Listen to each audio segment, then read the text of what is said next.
Boa noite.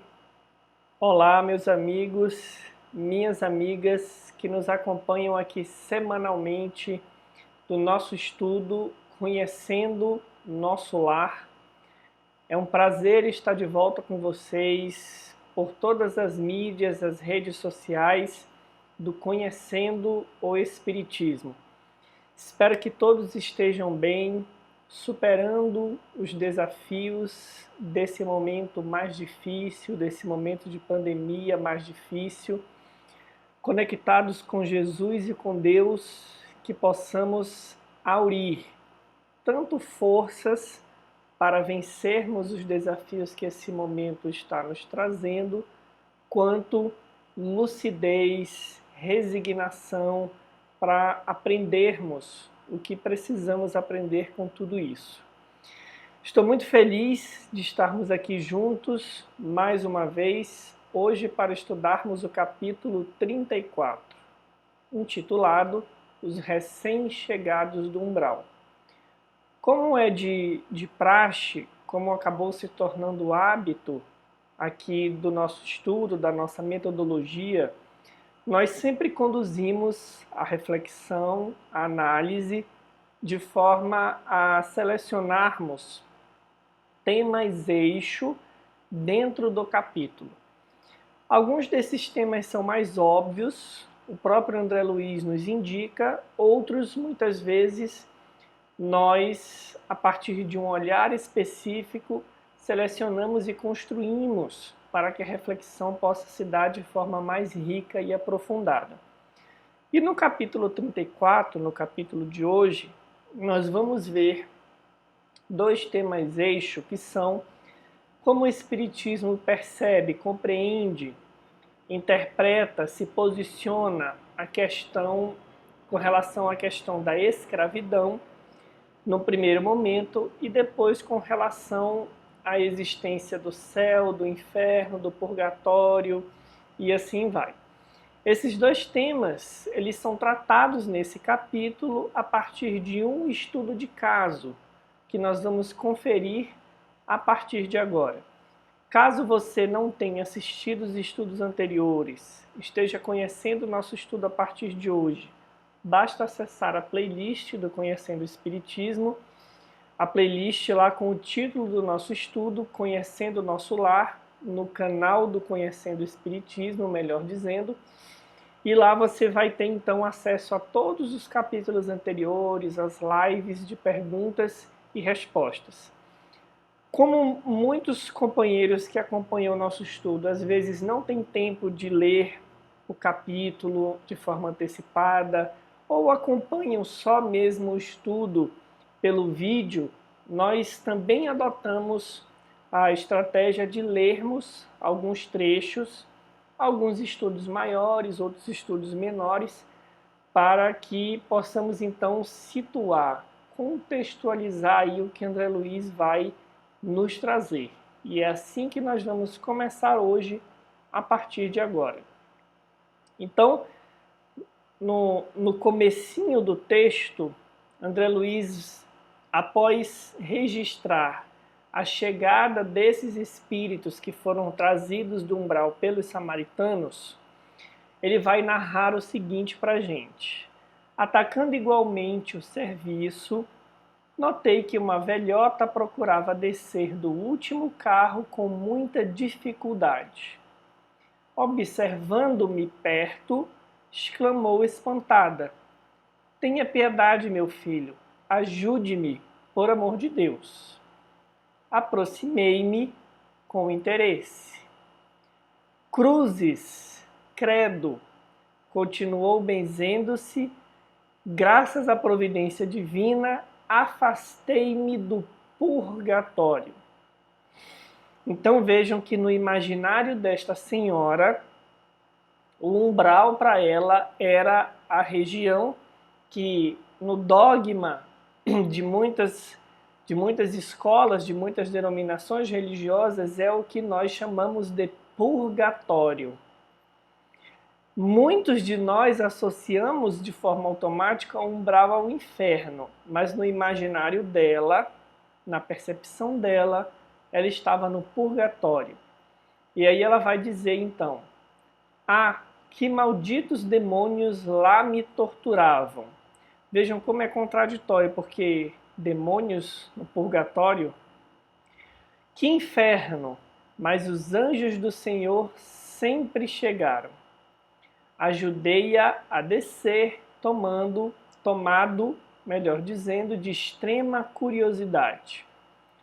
Pela primeira vez, ouvia referências ao inferno e ao purgatório, partidas de uma boca que me parecia calma e ajuizada.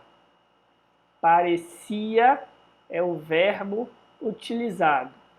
Talvez obedecendo mais à malícia que me era peculiar, interroguei. Vamos dar uma pausa aqui. Isso é outro ponto interessante do estudo desse capítulo. André Luiz vinha numa crescente de disciplina, de oração, seguindo aqueles conselhos que nós vimos a capítulos anteriores, de Dona Laura, sugerindo que ele pudesse substituir aquela curiosidade mórbida, não a curiosidade sadia, mas a curiosidade mórbida e o espírito de pesquisa, também que quando em excesso impede o serviço no bem, pelo desejo de ser útil, pelo exercício simples de doação de amor ao próximo. Então, nesse capítulo, André Luiz vai cometer um pequeno deslize nessa disciplina. Quando ele diz assim, talvez obedecendo mais à malícia que me era peculiar, é a isso a que ele está se referindo. Interroguei. E aí ele pergunta então para a senhora, vem assim de tão longe? Falando desse modo, afetei ares de profundo interesse fraternal, como costumava fazer na terra, olvidando por completo naquele instante, vejam só o que eu falei agora há pouco, as sábias recomendações da mãe de Lísias. A pobre criatura, percebendo meu interesse, começou a explicar-se. De grande distância, fui na terra, meu filho, mulher de muito bons costumes. Fiz muita caridade, rezei incessantemente como sincera devota. Mas quem pode com as artes de Satanás? Ao sair do mundo, vi-me cercada de seres monstruosos que me arrebataram em verdadeiro torvelinho. A princípio, implorei a proteção dos arcanjos celestes. Os espíritos diabólicos, entretanto, conservaram-me enclausurada. Mas eu não perdi a esperança de ser libertada de um momento para outro, porque deixei, olha o motivo pelo qual ela não perdia as esperanças de ser, entre aspas, libertada. Porque deixei uns dinheiros para a celebração de missas mensais por meu descanso. Já estamos entendendo aí de que se trata esse caso, né? Atendendo ao impulso vicioso de perseguir assuntos que nada tinham que ver comigo, mais uma vez André Luiz deixa claro ao leitor que uma das lições desse capítulo é o deslize que ele está cometendo de atender mais à curiosidade do que necessariamente ao ensejo de ajudar aquela senhora. Insisti. Como são interessantes as suas observações, mas não procurou saber as razões de sua demora naquelas paragens? Então vejam só. Essa senhora era católica, ela diz que fazia bastante caridade, atendia aos bons costumes, rezava incessantemente e que pagou para que se rezassem missas em nome dela após o seu falecimento. ela desencarnou, foi conduzida para uma região de sofrimento, para o umbral, né, as zonas inferiores, ficou ali presa por um tempo, segundo ela, presa pelos artifícios de Satanás, pelos demônios, mas os anjos a foram resgatar. Continuando. Absolutamente não, respondeu persignando-se. Como lhe disse, enquanto estive na terra, fiz o possível por ser uma boa religiosa. Sabe o Senhor que ninguém está livre de pecar. E aqui a gente começa a entender o sentido desse pecado que é interessante observar. Mesmo ela tentando acobertar a consciência, ela reconhece que pode, porventura, ter falhado no trato com os seus escravos, porque ela se justifica antes de se referir a eles. Ela diz: sabe o Senhor que ninguém está livre de pecar. E aí ela vai explicar, então, a que se deve essa impressão dela sobre o pecado. Meus escravos provocavam rixas e contendas, e embora a fortuna me proporcionasse vida calma, de quando em quando era necessário aplicar disciplinas. Os leitores eram excessivamente escrupulosos e eu não podia hesitar nas ordens de cada dia. Não raro, algum negro morria no tronco para escarmento geral. Outras vezes, era obrigado a vender as mães cativas, separando-as dos filhos por questões de harmonia doméstica. Estamos entendendo, né? Nessas ocasiões, atenção, sentia-me morder minha consciência.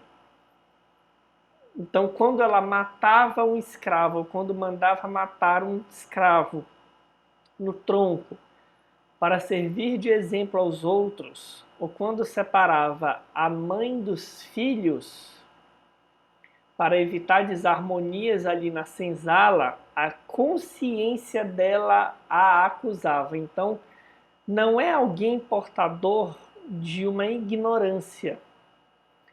Como nós vamos ver mais à frente, Deus analisa as faltas a partir de vários fatores, entre eles o conhecimento da qual se é portador. Então essa senhora conhecia o cristianismo, conhecia Jesus, conhecia os deveres de amor ao próximo. Em função disso, a consciência dela apontava o equívoco. Mas vejamos a forma como ela lidava com isso. Mas confessava-me todos os meses quando o padre Amâncio visitava a fazenda e depois da comunhão estava livre dessas faltas veniais, porque recebendo a absolvição no confessionário, ingerindo a sagrada partícula, estava novamente em dia com os meus deveres para com o mundo e com Deus. Então ela acreditava que a confissão, conforme lemos no dogma da Igreja Católica Apostólica Romana, a desvinculava das consequências dos seus equívocos. Bastava a confissão e estava tudo certo. A essa altura, escandalizado com a exposição, comecei a doutrinar. Então, aqui vem a segunda parte do erro de André Luiz. Primeiro, foi sair da posição de médico, ou de enfermeiro, melhor dizendo, no mundo espiritual, né, enfermeiro, aquele que deveria auxiliar sem fazer provocações de curiosidade, de pesquisa específica desse caso, da região de onde ela veio para atender aos seus interesses, não os dela, e alimentado então pelas informações que essa senhora trouxe, André Luiz, mais uma vez, ao invés de auxiliar, vai começar a doutrinar a senhora. Vocês estão percebendo que ele está saindo totalmente do programa definido até então, que ele vinha seguindo com muita calma, com muita serenidade, está enveredando por um caminho difícil. Essa lição de André Luiz, meus amigos e minhas amigas, ela é fundamental. Se nós trabalhamos numa atividade no centro espírita ou em qualquer outra denominação religiosa, é preciso estarmos atentos. Se muitas vezes nós não estamos atendendo os nossos interesses no trabalho de auxílio aos outros. Em que sentido, Marcelo? Se nós não estamos falando excessivamente da gente numa atividade de aconselhamento, por exemplo, à luz da doutrina espírita, como é o diálogo fraterno, se nós não estamos fazendo perguntas que não vão nos conduzir à possibilidade de consolar a criatura que é naquele momento a nossa interlocutora, se nós estamos mais interessados em doutrinar do que em esclarecer com boa vontade. Então, quando André Luiz nos traz isso, ele está dizendo assim: não cometam o mesmo erro que eu cometi. Porque nós não precisamos desencarnar e irmos para nosso lar para fazermos atividades similares a essa. Quantas vezes no nosso próprio lar, no momento dedicado para ajudar alguém, um marido, um filho, um companheiro, um amigo, nós não vamos enveredando por esse espírito de curiosidade. E após colhidas as informações do nosso interesse, que acabam se transformando em fofoca, nós partimos, quando não para a maledicência, para a doutrinação. Então essa lição ela é primordial para cada um de nós.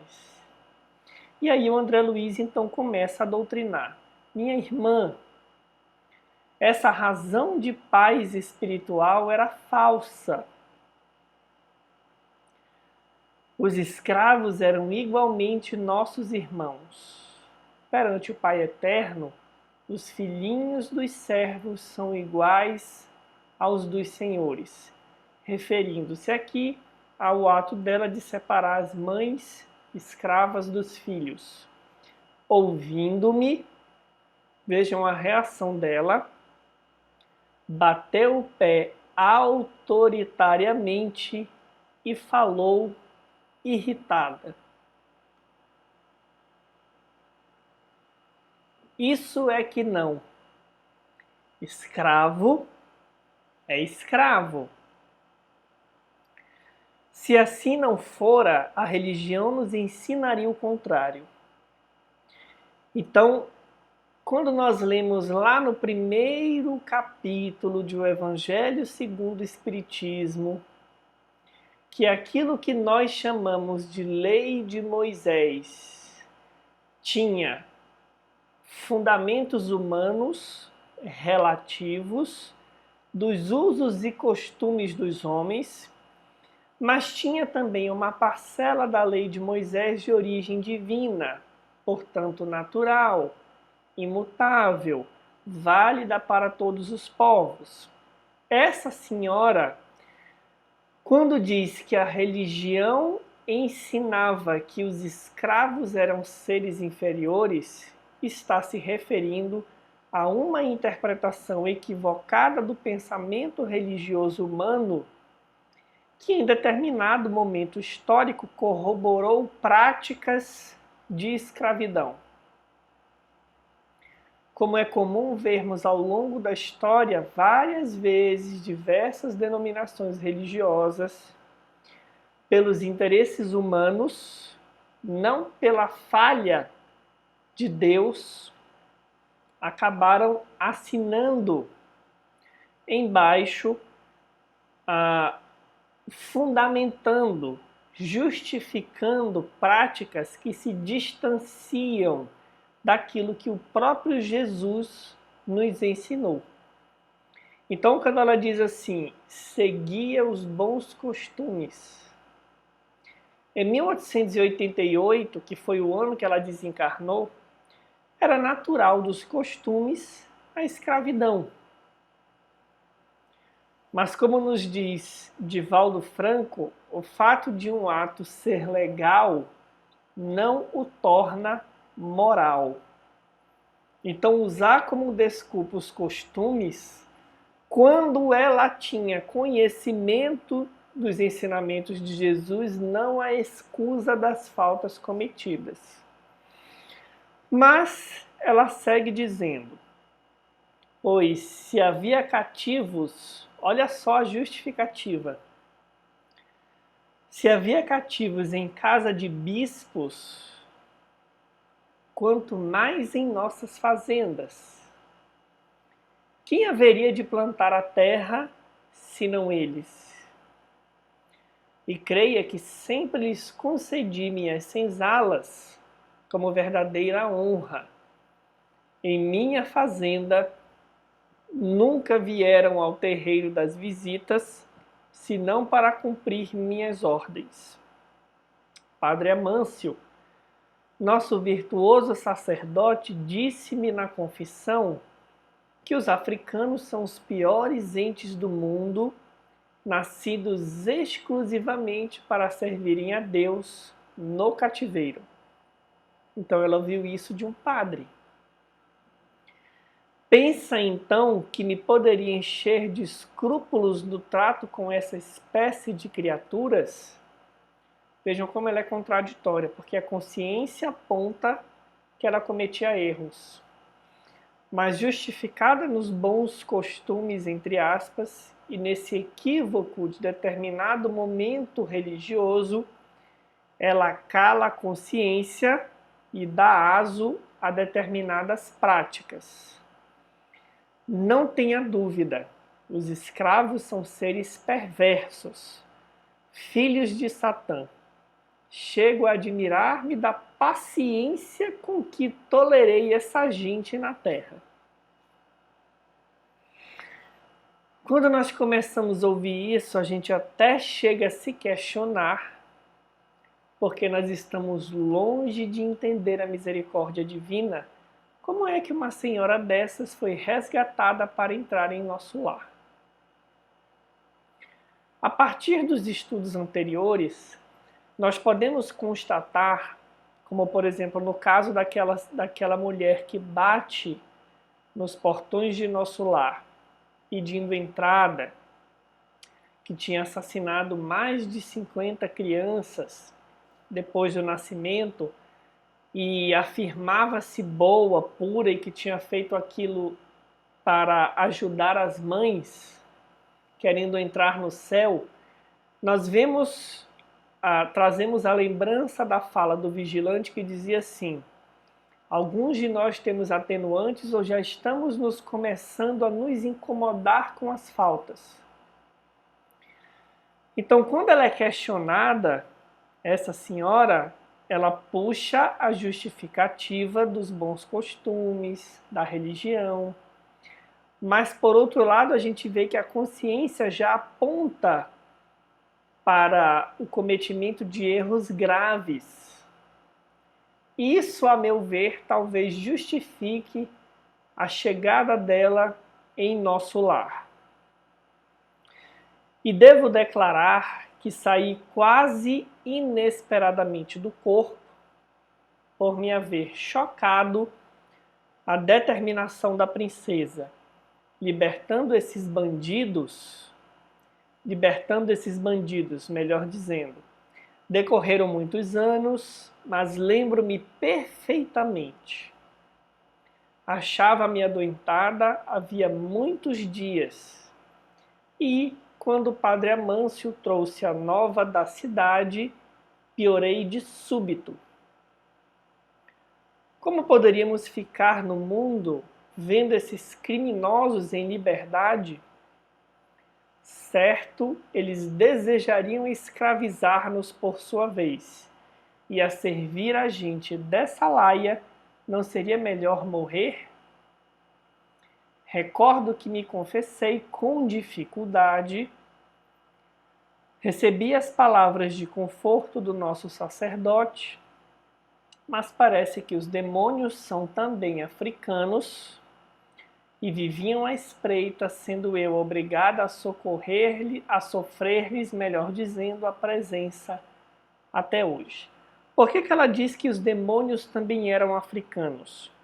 Porque os escravos a quem ela tinha feito mal, que desencarnavam sob a tutela dela, chegando no mundo espiritual, reconheciam a algoz e, segundo o que o Espiritismo nos ensina, tornavam-se aí os seus obsessores. Tentando a desforra, tentando fazer justiça com as próprias mãos. E aí o André Luiz, continuando com a curiosidade mórbida, pergunta: e quando veio? Em maio de 88. Experimentei estranha sensação de espanto. A interlocutora fixou o olhar embaciado no horizonte e falou: é possível que meus sobrinhos tenham esquecido de pagar as missas. Entretanto, deixei à disposição em testamento. E por fim, no último trecho que nós trouxemos, André Luiz narra a chegada de Narcisa, chamando-lhe a razão novamente. Ia responder, convocando-lhe os raciocínios à zona superior, fornecendo-lhe ideias novas de fraternidade e fé.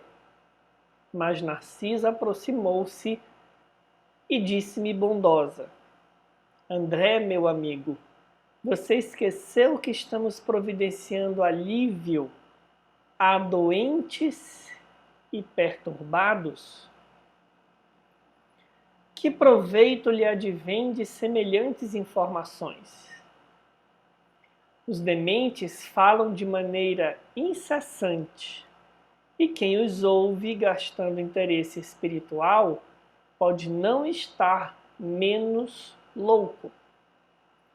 Então aquela senhora era tratada como uma perturbada do ponto de vista espiritual, uma demente, não raciocinava com sanidade. E aí André nos diz: aquelas palavras foram ditas com tanta bondade que corei de vergonha, sem coragem de a elas responder. Não se impressione, exclamou a enfermeira delicadamente. Atendamos aos irmãos perturbados. Mas a senhora de opinião que estou nesse número? Perguntou a velhota melindrada. Então, ela entendeu que se falava dela, mas Narcisa, porém, demonstrando suas excelentes qualidades de psicóloga, tomou expressão de fraternidade carinhosa e exclamou: não, minha amiga, não digo isso. Creio, porém, que deve estar muito cansada. Seu esforço purgatorial foi muito longo. Vejam aí a habilidade da Narcisa.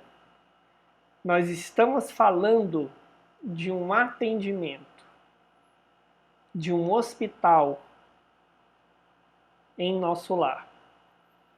Então, mesmo que nos cause espanto, se nos parece estranho, lembremos que Jesus disse que não viera para os sãos, mas para os doentes. Continuando, André Luiz nos narra que a velhinha então responde: justamente, esclareceu a recém-chegada do umbral. Não imagino que tenho sofrido torturada pelos demônios. A pobre criatura ia continuar repetindo a mesma história. Mas Narcisa, ensinando-me como proceder em tais circunstâncias, atalhou. Não comente o mal. Já sei tudo o que lhe ocorreu de amargo e doloroso. Descanse, pensando que vou atendê-la. Então, esse é o caso que André Luiz nos traz nesse capítulo. Um enorme equívoco que Narcisa chama mesmo de perturbação dessa senhora que era, no Brasil colonial, detentora de escravos e que sofre, então, apesar dos apontamentos da consciência, apesar do conhecimento do cristianismo que ela trazia, obedecendo aos costumes de sua época, segundo ela nos diz, aos bons costumes, ela tenta justificar todas essas faltas. Muito bem. Vamos ver, primeiramente, o que o Livro dos Espíritos nos fala sobre a questão da escravidão. Na questão 829, pergunta-se aos espíritos: haverá homens que estejam, por sua natureza, destinados a ser propriedade de outros homens? Vejam a pergunta. Haverá homens que estejam, por sua natureza física, biológica, seja cor da pele, nacionalidade, características outras físicas e assim por diante, destinados a ser propriedade de outros homens? Os espíritos respondem: é contrária à lei de Deus toda sujeição absoluta de um homem a outro homem. A escravidão é um abuso da força. Desaparece com o progresso, como gradativamente desaparecerão todos os abusos. Então é contrária à lei de Deus. Essa pergunta é retirada do capítulo das leis morais, mais especificamente da parte da lei de liberdade.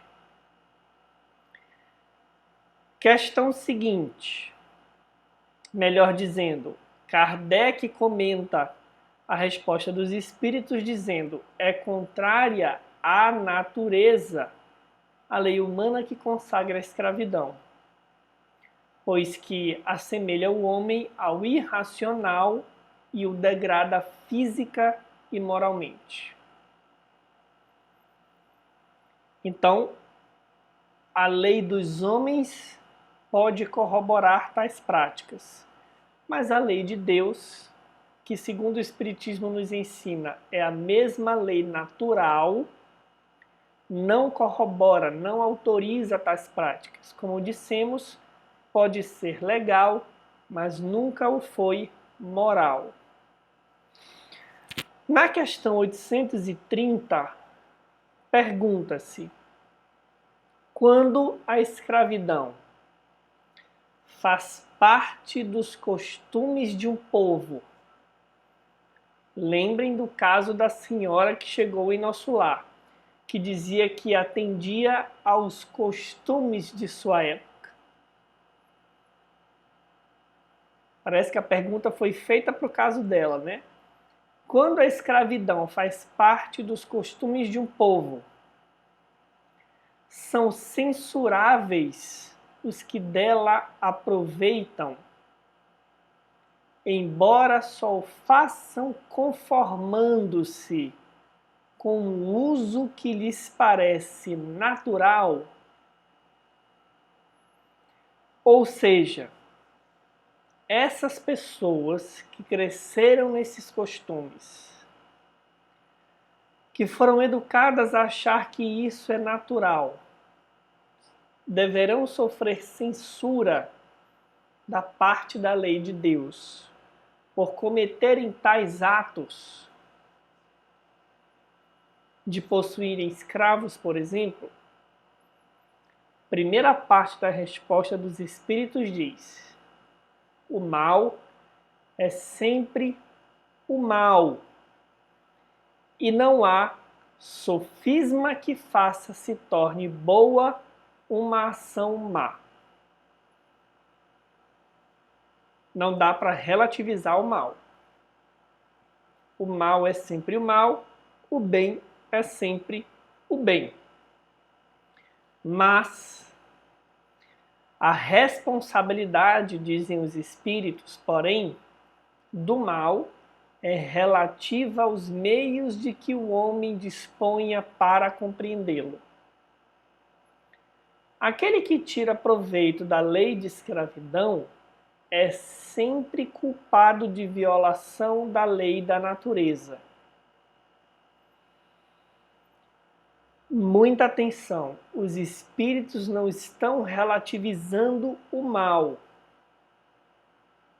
porque a gente pode entender erradamente isso. Aquele que tira proveito da lei de escravidão é culpado perante a lei da natureza.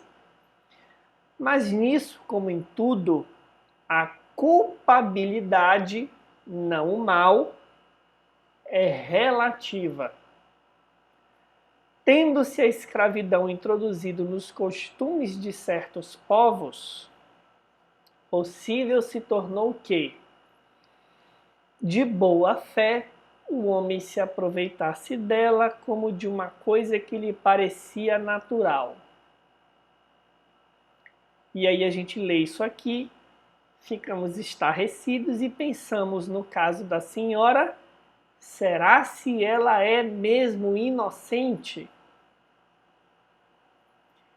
A outra parte da resposta nos diz: entretanto, porque lembrem-se, a culpabilidade é relativa ao grau de conhecimento. Desde que mais desenvolvida e, sobretudo, esclarecida pelas luzes do cristianismo, sua razão lhe mostrou que o escravo era um seu igual perante Deus. Nenhuma desculpa mais ele tem. Então, uma coisa é a escravidão antes de Jesus, ou nas culturas que não conhecem Jesus. Jesus veio inaugurar para a humanidade a ideia de filiação divina, ou seja, todos nós somos irmãos perante Deus. Os abusos humanos, a inteligência humana usada para o mal, olha para determinadas raças em determinado período histórico e se pergunta: são gente, tem alma, com o objetivo de fazer desses seres humanos objetos.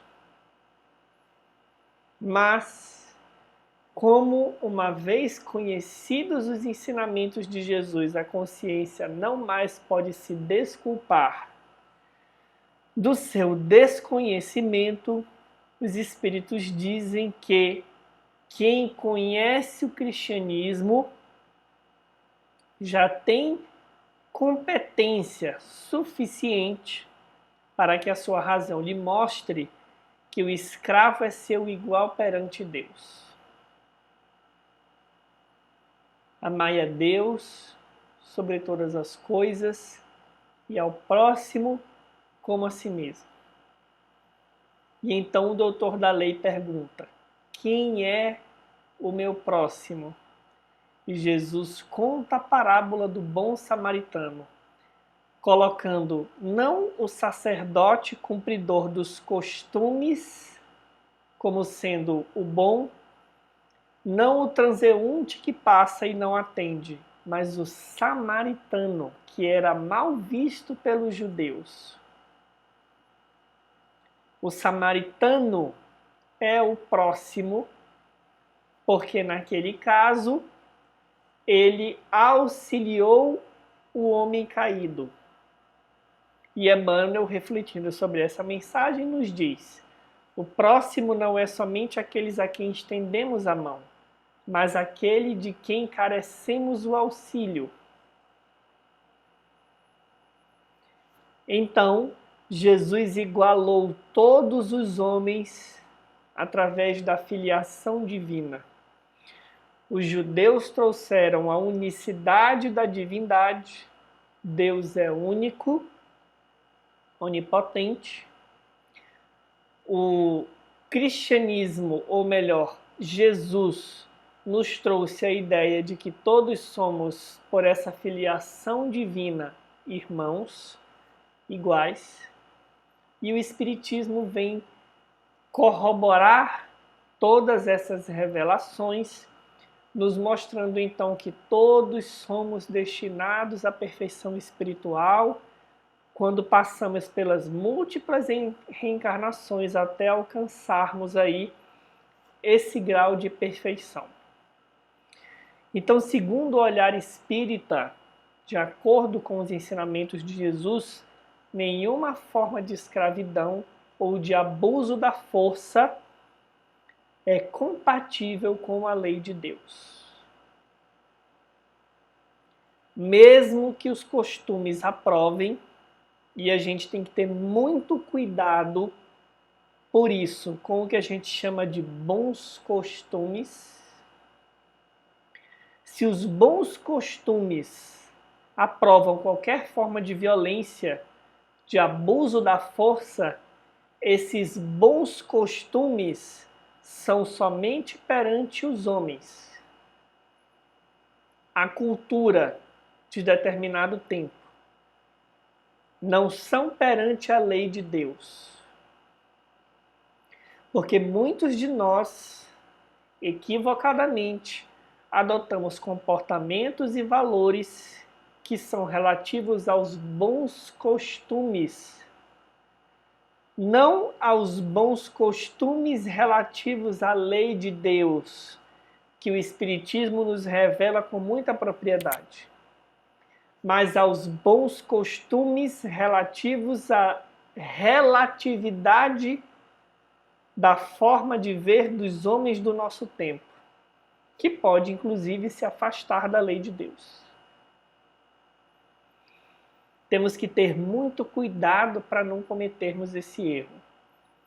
É por isso que o estudo do Evangelho, principalmente segundo o Espiritismo, o estudo da doutrina espírita, que nos revela as leis de Deus, colocando-as como leis naturais, é fundamental para nos colocarmos na vida.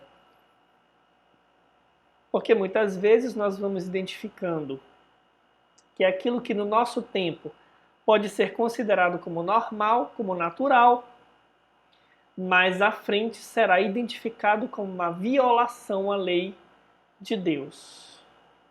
Cabe a cada um de nós fazer essa análise. Ninguém pode se apresentar como sendo detentor da verdade absoluta. O Espiritismo apregou a liberdade de consciência. Cada um de nós, de posse da lei de Deus, devemos analisar. Os costumes que são naturalizados se afastam ou se aproximam da lei de Deus? Os bons costumes. É um exercício que a gente precisa fazer, para a gente não cair no erro desta senhora. Chegarmos no mundo espiritual, a nossa consciência nos acusando de determinados atos e a gente justificando, dizendo que no nosso tempo era um bom costume. Mas todo mundo fazia. Mas determinada escola religiosa mandava fazer. Cuidado. Jesus é o modelo e guia, como nos dizem os Espíritos. Olhemos para Jesus, para os seus atos, para os seus ensinamentos de cunho moral. Inclusive, Jesus muitas vezes condenava os costumes dos homens do seu tempo quando eles se sobrepunham ao amor e à caridade para com o próximo. Era dos bons costumes no tempo de Jesus apedrejar a mulher adúltera. E o que ele pergunta? Ou o que ele propõe, melhor dizendo? Atire a primeira pedra aquele que estivesse em pecado. O amor ao próximo venceu os bons costumes, porque o parâmetro maior é o amor ao próximo, a ideia de que todos nós somos irmãos perante Deus. É assim que o Espiritismo enxerga não somente a escravidão, mas todo e qualquer abuso da força. Sigamos para a segunda parte das nossas reflexões. Nessa segunda parte final, nós vamos ver, então, o que o Espiritismo nos fala sobre inferno e céu e purgatório.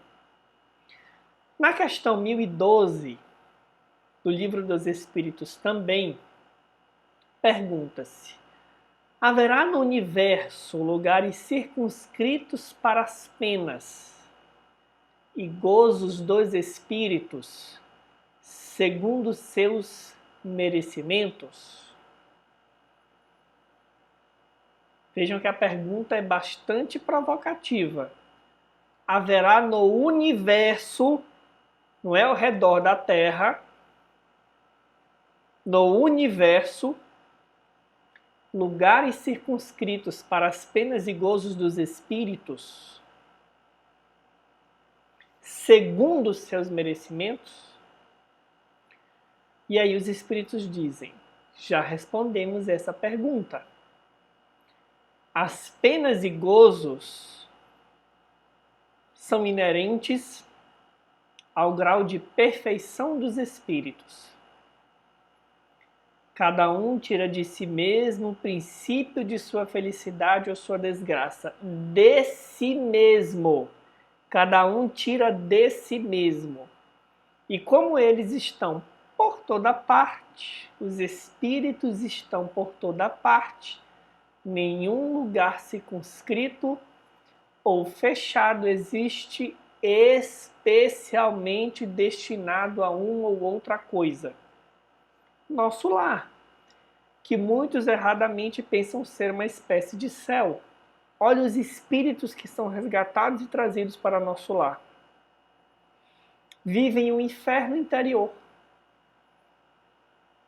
Como a lei é de amor, e eles precisam retomar a marcha do progresso, são resgatados e esclarecidos.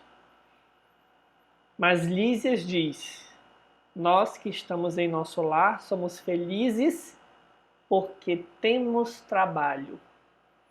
E aí a gente lembra do nosso jargão criado alguns capítulos atrás. Quem quer ir para nosso lar tem que trabalhar.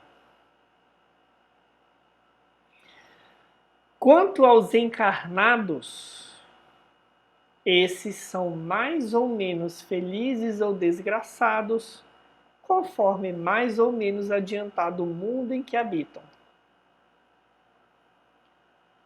Os mundos inferiores são inferiores não porque o mundo é inferior, mas porque os espíritos que ali habitam estão na escala espírita proposta por Kardec num degrau inferior, em função do acesso a que dão aos seus vícios morais, ao egoísmo, ao orgulho. Que torna o mundo inferior não é o espírito, não é, melhor dizendo, perdão, a natureza do próprio mundo. São os espíritos que ali habitam. 1012A. De acordo então com o que vindes de dizer, o inferno e o paraíso não existem, tais como o homem os imagina, Então Kardec aqui foi mais preciso. São simples alegorias, respondem os espíritos. Por toda parte há espíritos ditosos e inditosos. Entretanto, conforme também já dissemos, os espíritos de uma mesma ordem se reúnem por simpatia, mas podem reunir-se onde queiram, quando são perfeitos, em qualquer ponto do universo.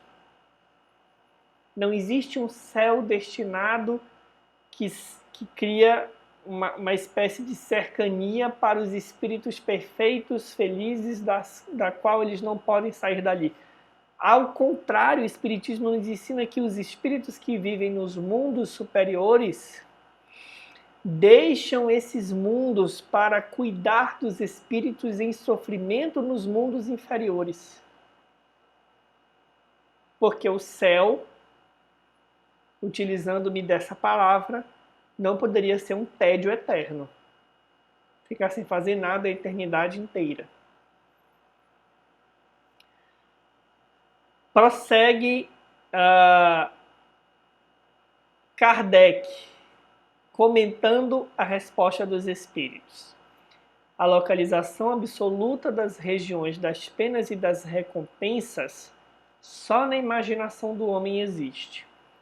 Provém de sua tendência a materializar e circunscrever as coisas, cuja essência infinita não lhe é possível compreender. Então, se nós temos dificuldade de compreender o infinito, a razão humana limitada no nosso estágio evolutivo tem dificuldade de compreender o conceito de infinito, nós vamos imaginar lugares circunscritos para felizes e para infelizes.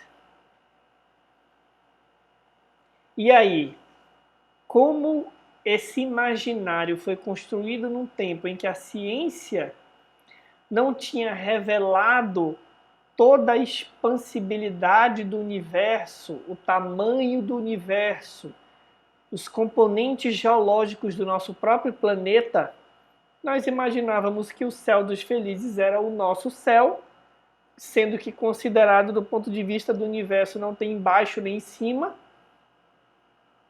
e o inferno era abaixo da Terra, sendo que abaixo da Terra nós temos material geológico, não regiões espirituais de sofrimento ou para os homens, as almas dos homens habitarem um lugar circunscrito aos infelizes. Vejam que interessante. O nosso imaginário com relação à vida após a morte por um tempo era limitado porque o nosso conhecimento científico era limitado. Então cabe o conceito de cima e embaixo, se a ciência ainda não me demonstrou que não existe em cima nem embaixo, porque o universo não tem em cima nem embaixo. Vejam quão infantil é o nosso pensamento humano muitas vezes, limitado pela carência de progresso da ciência, que depois, como nos foi revelado, e Kardec muito bem nos diz, a partir daí o homem então pode questionar essas representações a respeito da vida após a morte. Na questão 1013, pergunta que se deve entender por purgatório. Vejam que interessante. Dores físicas e morais. O tempo da expiação. Segundo o Espiritismo, não basta o arrependimento. É necessário a expiação e a reparação. Não basta confessar-se. Não basta quitar-se com algum sacerdote encarnado para receber o perdão de Deus. As faltas precisam ser expiadas e reparadas. Então, o purgatório, dizem os espíritos, independente do lugar, melhor dizendo, essas dores físicas e morais. O tempo da expiação. Quase sempre na Terra, é que fazeis o vosso purgatório e que Deus vos obriga a expiar as vossas faltas. Então a terra é o nosso purgatório. Olha que coisa interessante. Nem precisa desencarnar para ir para o purgatório. Se nós estamos aqui sofrendo dores físicas e morais consequentes das nossas escolhas de vidas anteriores, porque não vamos ser condenados eternamente ao inferno ou a um céu da qual não fizemos por merecer, nós estamos no purgatório, que é o que, segundo o Espiritismo, tempo da expiação.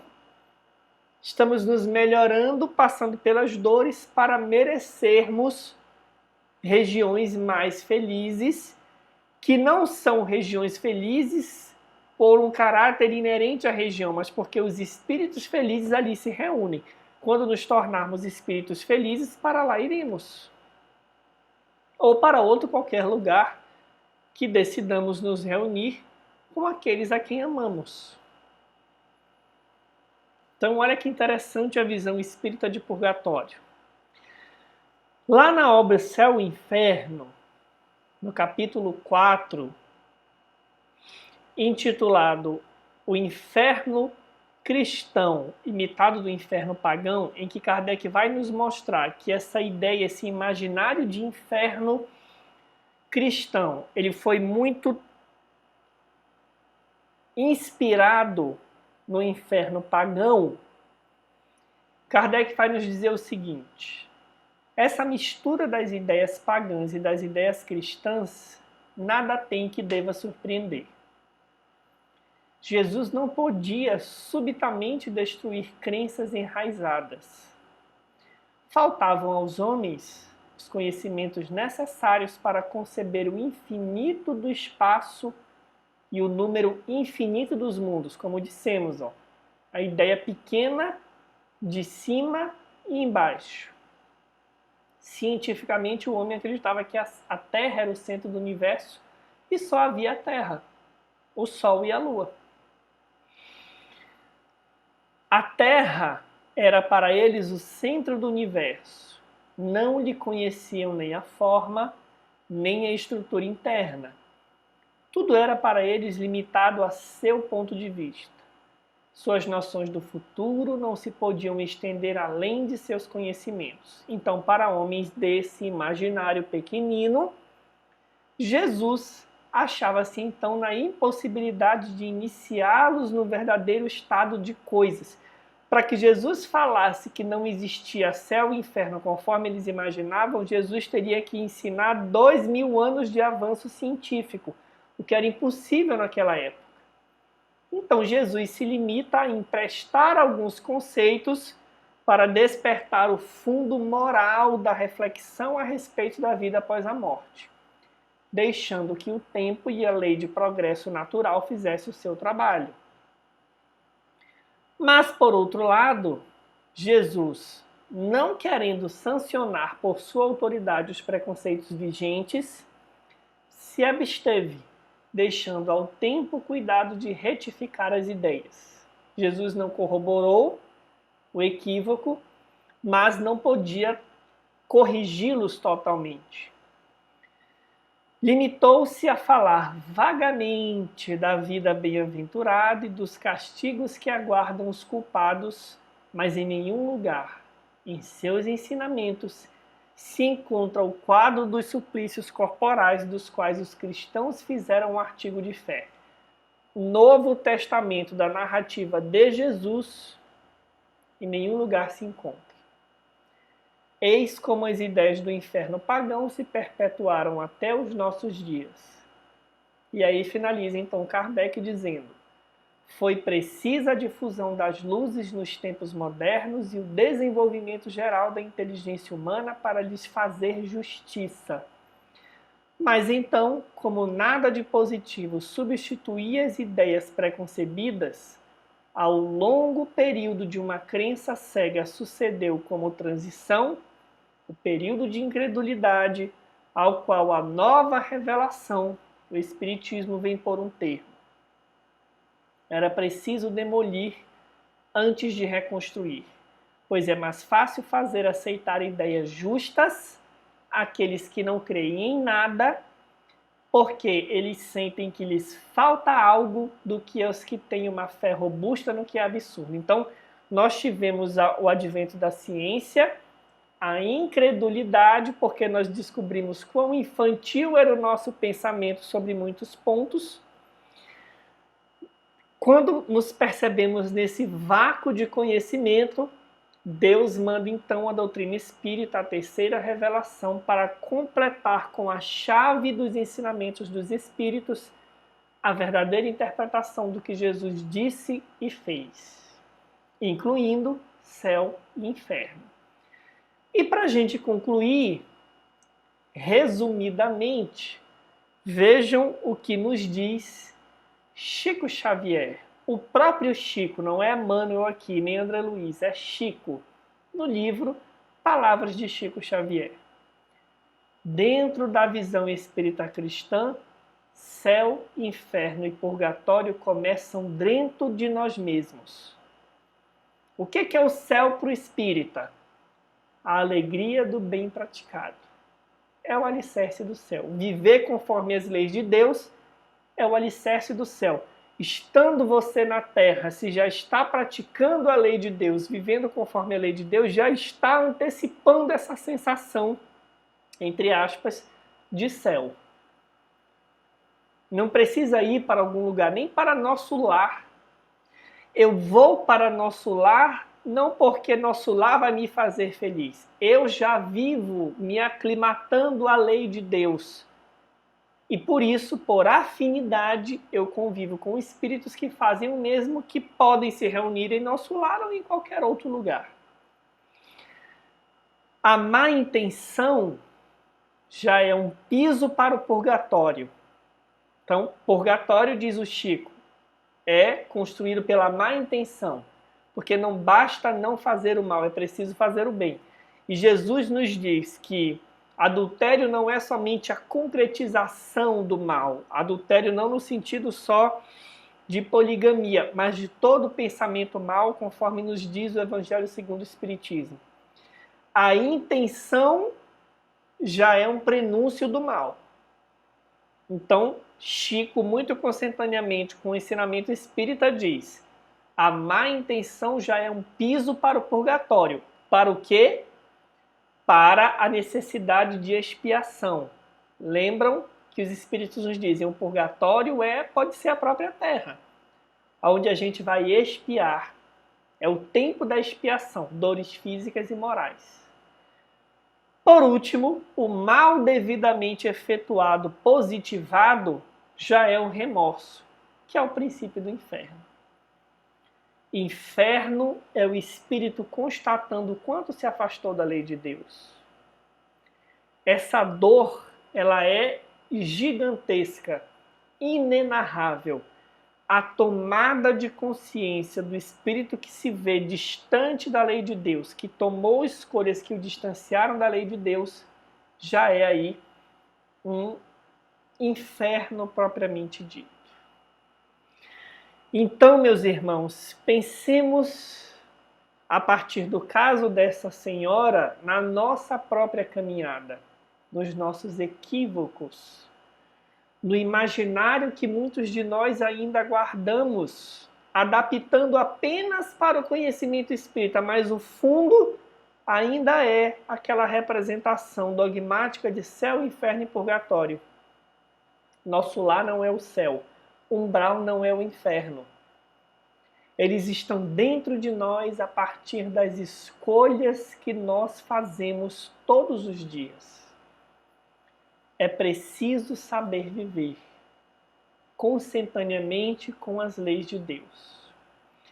Te convidamos a deixar aí os teus comentários, as tuas dúvidas, que nós levamos para a nossa live no primeiro sábado de cada mês, as tuas impressões, algum compartilhamento de experiência. Tudo isso nós respondemos com muito carinho. Podemos não responder às vezes na mesma semana, mas respondemos.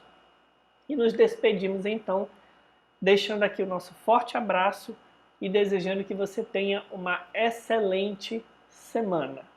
Até o nosso próximo estudo e fiquemos com Deus.